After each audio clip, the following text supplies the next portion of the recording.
Welcome. In this video, we're going to discuss classical conditioning as it occurs in real life, just so you can see it's not all about dog salivation.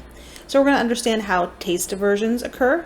We'll talk about how advertisers use conditioning to their advantage, and we'll understand how we can be conditioned to fear, how phobias, one way phobias can develop. So we're going to discuss some classical conditioning examples in your own life. So we can talk about a lot of examples in animals, some very basic reflexes, but these actually can pertain to humans and are occurring daily in our own lives. So one of the ways we learn something, so while we've used some very basic examples so far, dogs learning to salivate in response to a bowl, fish learning to swim to the top due to a light being turned on, these things can actually happen in humans too, and it is one of the many ways that we learn. So let's consider the example of taste aversions. So I was trying to find the clip where Rachel from Friends is pregnant and Ross brings her I think it's a tuna fish sandwich, and she says that now it's added to her list of foods she can't eat. I couldn't. So I went with something else that you might be able to relate to. Let's imagine a situation where Maria goes out with her friends and drinks one too many shots of tequila in celebration of her friend's birthday. That night, she gets sick. From then on, every time she thinks about tequila, margaritas, smells it, she sees it, she feels nauseous. So let's go over our terms here. So what would the unconditioned stimulus be? Hopefully you got it right. The unconditioned stimulus would be too much tequila. In other cases of food aversions, it might be bad food, spoiled food, something with E. coli in it. So it's not necessarily like if you got sick in response to chicken, it's not necessarily the chicken is the unconditioned stimulus, it's bad chicken or E. coli tainted chicken. So what is the unconditioned response? If the unconditioned stimulus is too much tequila, what's the behavioral response to that? Hopefully you got that correct, the nausea or the vomiting. So now what's paired with too much tequila? The thought, the smell, the sight. And this happens really quickly. You don't have to have multiple pairings, right? This can happen just after one bad night. So the conditioned stimulus would be then the thought, the smell, the sight. Trying to drink a little bit of tequila even.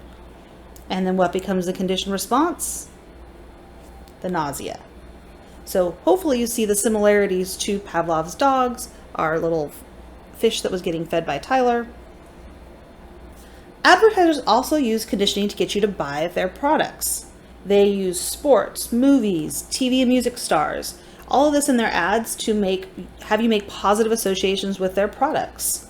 And think about it, if one of these pop icons does something negative that's put forth in the media, their endorsements are going to be pulled. And they do that so we don't start making negative associations. This has happened with time and time again with different people who, sports icons or movie icons that do something negative, and then their endorsements are pulled. In this famous experiment, little Albert was taught to fear objects. And so this is it's one way we can learn to fear things. It's one way that phobias can develop. So Watson and Rayner in 1920 used classical conditioning to create the fear of furry white objects in this little boy, basically creating a phobia. So they took little Albert, as you'll see in another video that's on Canvas, they took little Albert and they tried to figure out what he was afraid of.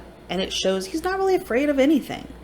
And then they found out that he was afraid of, and I always hate these, all of these look like they're hitting him on the head. Well, they weren't hitting him on the head with the hammer. They were hitting the hammer on a steel rod, which made this loud sound.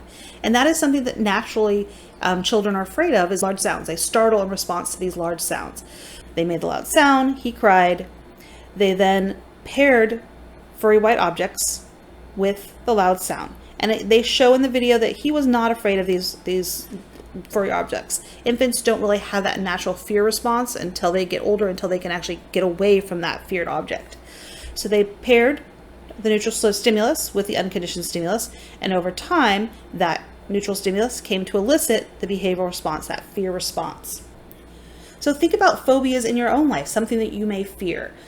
A lot of the times it's created through classical conditioning. There are other ways for phobias to develop, but classical conditioning is one of the ways where we make an association between something in the environment, whether it's bees, a dog, heights, a snake, and that fear response.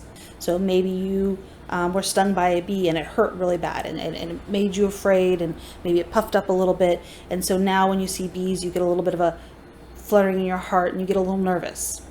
Maybe you had an incident with a dog and you got bit by a dog. That could cause a phobia of dogs. Same with snakes, or heights. Maybe you fell from a really far, from pretty far when you were a child, and now you have a fear of heights. We will talk about how there are other ways through higher order conditioning where you don't actually have to have the association happen yourself. We'll talk about how this could also occur through observational learning in a subsequent video. But here, hopefully you see how classical conditioning can cause taste aversions, phobias, and also how advertisers use it to their own benefits. Thank you for listening.